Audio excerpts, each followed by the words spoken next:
દેશની અંદર એલર્ટ આપી દેવામાં આવ્યું છે।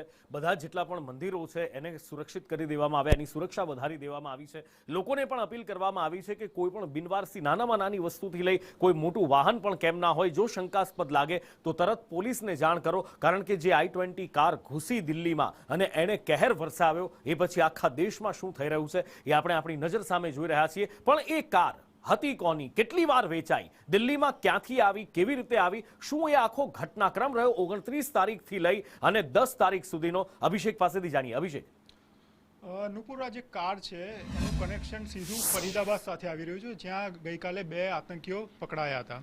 કેમ કે આ જે કાર છે એને ફરીદાબાદના એક શોરૂમમાંથી ખરીદવામાં આવી, પછી જે આતંકી ઉમર છે જે કારને ડ્રાઈવ કરી રહ્યો હતો એ આજે સવારે 8:20 કલાકની આસપાસ દિલ્હીમાં પ્રવેશે છે અને પછી બપોરે 3:30 વાગ્યાની આસપાસ એ દિલ્હીની સુનહરી મસ્જિદ પાસે જાય છે, ત્યાં કાર પાર્ક કરે છે। કાર 3 કલાક સુધી એ મસ્જિદના પાર્કિંગમાં રહે છે અને પછી લગભગ 6:30ની આસપાસ એ કાર લઈને ત્યાંથી નીકળે છે અને બરાબર 6:52 દિલ્હીના લાલ કિલ્લાના મેટ્રો સ્ટેશન પાસે એ આવીને ઊભી રહે છે, ટ્રાફિક સ્ટેશન પાસે, અને ત્યાં પ્રચંડ બ્લાસ્ટ થાય છે, જેમાં ઉમર સહિત બીજા 9 જણા મોતને ભેટે છે। હવે આ સમગ્ર કેસમાં જે અત્યારે સૌથી મોટો ઘટસ્ફોટ એ થયો છે કે એનું સીધું ફરીદાબાદ કનેક્શન છે।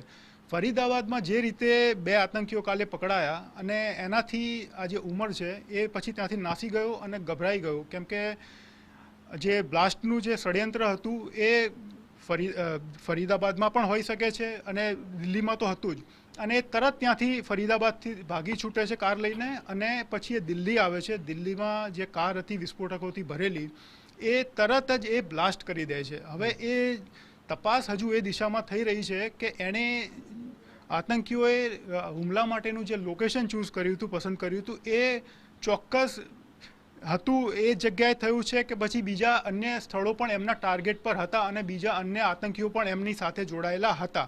એટલે અત્યારે તો આ જ કનેક્શન છે કે જે ફરીદાબાદનું કનેક્શન, બિલકુલ, જેની તપાસ થઈ